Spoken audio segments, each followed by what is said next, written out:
সহবাসের সময়কে দীর্ঘায়িত কিভাবে করা যায়, অর্থাৎ 2 মিনিট থেকে কিভাবে 10-15 মিনিট করা যায় সেই বিষয়ে আজকে কথা বলবো। দেশের এবং প্রবাসের ভাই বোনদের প্রতি সালাম, আসসালামু আলাইকুম। আমি প্রভাষক ডাক্তার রিক্তা পারভিন, চেম্বার সেবা হোমিও কমপ্লেক্স অ্যান্ড সেবা ডিজিটাল ল্যাব, উপজেলা মডেল মসজিদের পূর্ব পাশে, শিমুলিয়া, মাগুরা। সহবাসের সময়কে দীর্ঘায়িত করার জন্য স্বামী স্ত্রী দুজনকেই ধৈর্যশীল এবং সহনশীল হতে হয়। মাথা ঠান্ডা রেখে যৌন কার্য পরিচালনা করতে হয়।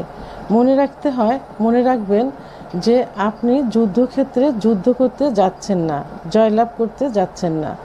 আপনি যাচ্ছেন আপনার পার্টনার অথবা স্ত্রীকে সুখ দিতে এবং নিজে সুখ নিতে। যখন সহবাস শুরু করতে যাবেন তার পূর্বে দুজনকে পর্যাপ্ত পরিমাণ ফোরপ্লে করবেন। সাধারণত পুরুষেরা খুব অল্প সময়ের ভিতরে উত্তেজিত হয়ে যায়, আর মহিলাদের উত্তেজিত হতে একটু সময় লাগে, অর্থাৎ 10 থেকে 15 মিনিট, কখনো দেখা যায় যে 30 থেকে 35 মিনিটও সময় লেগে যায়। এই জন্য দুজনকে পর্যাপ্ত পরিমাণে ফোরপ্লে করবেন। যখন দেখবেন যে চরম উত্তেজিত হয়ে গেছেন, ঠিক সেই মুহূর্তে যৌন কার্য শুরু করবেন। আচ্ছা, যৌন কার্য শুরু করার পর যখন আপনারা প্রাইভেট অঙ্গ স্ত্রীর যোনির মধ্যে প্রবেশ করবেন এবং 5 থেকে 6 বার সঞ্চালন করার পর যখন বুঝতে পারবেন যে আপনার বীর্যপাত হয়ে যাচ্ছে, ঠিক সেই মুহূর্তে আপনি আপনার প্রাইভেট অঙ্গ সরিয়ে আনবেন যোনিপথ থেকে। স্ত্রী যেন সেটা বুঝতে না পারে। তবে স্ত্রীকে উত্তেজিত অবস্থা থেকে সরিয়ে আনা যাবে না, তাকে পর্যাপ্ত পরিমাণে ফোরপ্লে করবেন। যেখানে ফোরপ্লে করলে সে উত্তেজিত অবস্থায় থাকে, ঠিক সেখানেই ফোরপ্লে করবেন এবং কথা বলবেন, গল্প করবেন। এর মধ্যে দেখবেন যে আপনার প্রাইভেট অঙ্গ নিস্তেজ হয়ে গেছে। তো আবার যখন নিস্তেজ অবস্থা থেকে আবার শুরু করার ডিসিশন নেবেন, তখন মন মানসিকতা সেইভাবে তৈরি করবেন। তবে যৌন কার্য পরিচালনার পূর্বে, অর্থাৎ সহবাসে আসার পূর্বে আপনি কিছু খাবার খেয়ে নেবেন। যেমন 1 গ্লাস কুসুম গরম দুধ, 1টা ডিম, 1টা কলা, 2টা খেজুর, 2টা কাজু বাদাম, অন্তত সহবাসের 1 ঘন্টা আগে এইগুলো খেয়ে নেবেন। তাহলে আপনার এনার্জিটা বেড়ে যাবে। যখন দেখবেন যে আপনার ওঠানামা করতে অর্থাৎ থেমে সহবাস করতে যখন দেখবেন যে আপনার প্রাইভেট অঙ্গটা নিস্তেজ হয়ে গেছে, আপনি যখন আবার মন শুরু করবেন যে আবার শুরু করব, ঠিক আবার উত্তেজিত হয়ে যাবে। এই জন্য খাবারগুলো 1 ঘন্টা আগেই খেয়ে নেবেন।